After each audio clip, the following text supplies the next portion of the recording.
Bonjour et bienvenue sur ce vlog Vidéo Plus par tous les temps et en tout lieu au service de vos plus belles images.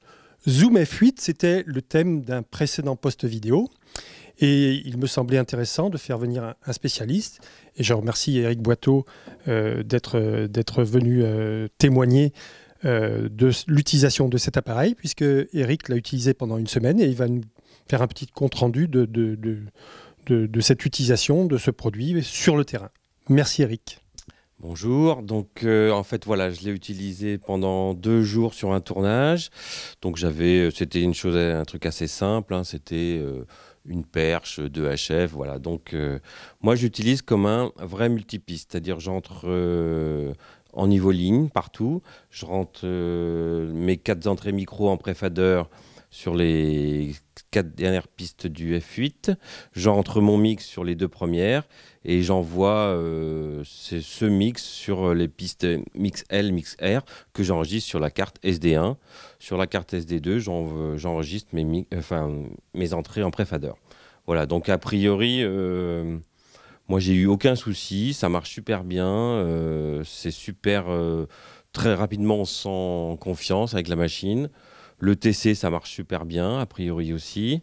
L'alimentation, je marche avec 8 piles rechargeables neuves.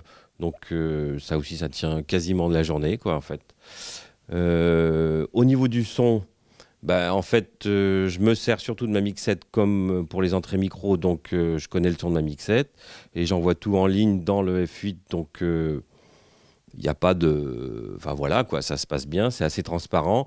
Quand je fais la comparaison, le retour et l'entrée, moi je ne sens pas la différence. Donc bon, après, il faudrait essayer peut-être sur de la musique ou des ambiances un peu particulières, des insectes, des choses comme ça. Peut-être là, mais pour l'instant, enfin en tout cas sur un film assez simple, c'est plutôt très transparent.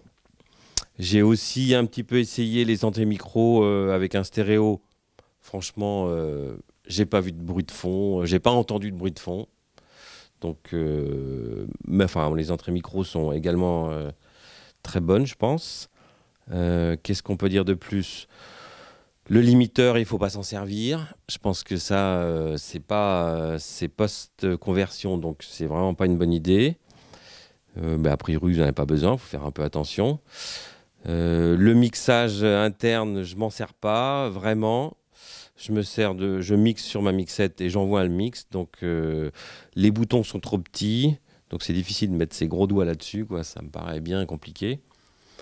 Même si je pense que si on fait un enregistrement que de musique ou de choses où on est assez posé, ça doit être jouable de faire un mix à peu près correct, mais qui soit pas vraiment, qui n'est pas un truc définitif.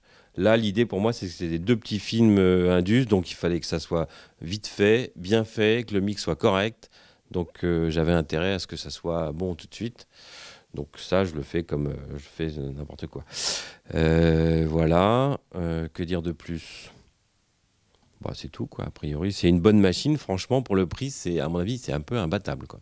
Voilà, je pense que le facteur prix est quand même à prendre en considération par rapport aux caractéristiques de la machine et ce qu'elle offre. Écoute, je te remercie infiniment Eric de ce témoignage. Et puis, je vous remercie de nous suivre sur ces posts et je vous dis à bientôt pour d'autres vidéos.